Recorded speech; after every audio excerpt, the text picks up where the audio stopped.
Sana dağların ardından meltemleri getirdim. Ovalardan sam yerlerini, imbatlardan bir demet yaptım. Mecnun oldum, yüreğimi ayaklarına serdim. La sorumsuz de git hadi. Biz burada korkudan ciğerimizi elimize almışız.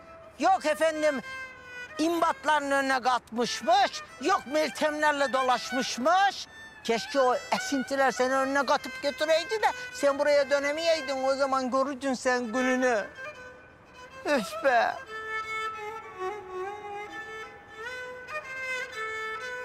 Ya bunlar kim? Sırrı söylemedi mi? Minibüsleri devrilmişti, ben yardım ettim. Senin boyun posun devrilsin. Sen bana bak. Bir sor bakalım bir. Belki açtır çocuklar. Ha? İşte benim Fatmam. İşte benim Fatmam. Ya sen de. Tövbe tövbe.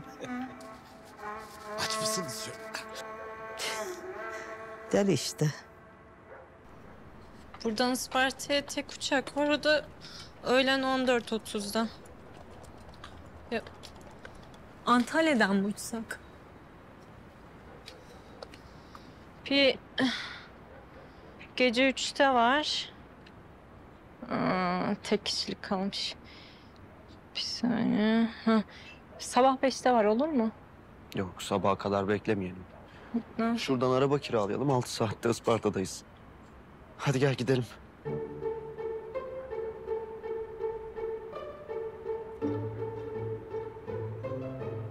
Gerçi sen beni terk etmiştin en son ama unutmuşum ben.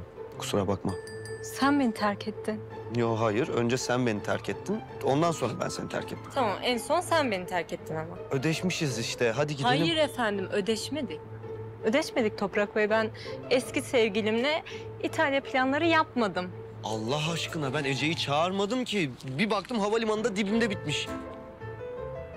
Gerçekten mi? Evet. Biz Eğirdir'de dondurma yemiştik ya birlikte. Evet. Sen onun dondurmanın külahını anlat. Gonca. Ece nerede şu an? Odanda. Yani bizim yanımızda değil. Ben neredeyim? Ne yapıyorum? Gevezelik yapıyorsun. Kiralık araba bile bulamayacağız. Senin çantan yok muydu ya? Ah. Seni beklerken lobide unuttum. Peki hanımefendi. Ben gidip alayım o zaman çantanızı. Siz de benim bavuluma bakın. Keyifler nasıl dostlar? Şahane doktor, sağ olasın. O zaman afiyet olsun. Teşekkürler.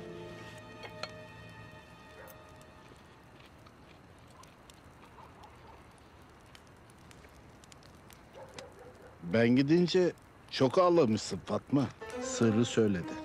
Sallama lan. Sırrı demez öyle şeyler. Sen bunlar ne getirdin buraya? Onlar gezgin Fatma. Onlar aşk çocuğu. Onların yüreği aşkla böyle yoğrulmuş.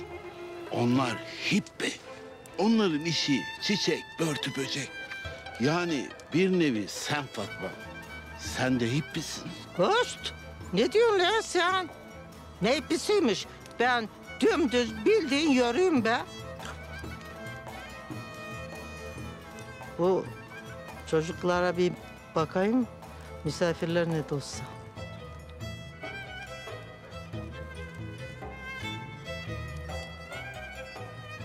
Nasılsınız bakalım? Ha? Karnınız doydu mu? Acık daha zıplak getireyim mi? Zıplak çok güzel. Ay kız, kız. Bu saçların haline. Kız tefek olmuş ya. Sen kaç gündür yıkanmıyorsun? De bakayım. Bak hakır hakır gülüyor oradan. Lan kokunuz böyle buralara kadar geliyor. İnsan bir gider de gör de şöyle bir kendini yuvar. Ben size gül sabunu da vereyim. Ha? Tamam mı? Mis gibi kokarsınız. Ha? Olur Fatma Hanım. Bu sen ne güzel şeysin sen öyle. Hadi bakalım yiyin gari. Sırrı, dünyada kötüler kötülük yapmaya devam edecekler. Ama ne senin içinde ne benim içimde kötülük yapacak cevher yok. Biliyor musun? Senin silahın da o kucağındaki cura. Söyleyemediklerini, konuşamadıklarını o söyleyecek. Onun için içinde tutma zehri. Akıt. He. Elbet çalsın söylesin de ama gari böyle yapanın yanına yaptığı kar kalmayacak. İlahi adalet elbette tecelli edecek ama Allah da cesur olanın yanına yoldaş olur. Hem Sırrı, bak hele şu gece bir geçsin. Ben bilirim o Rıfat Ağa'ya neler edeceğim. Sen hele bir ey ol. Ben iyiyim Fatma Anam de bana. Değil mi? Gerisi gelir be oğlum. Ey yavrum. Ey kızım. Ah benim kızım.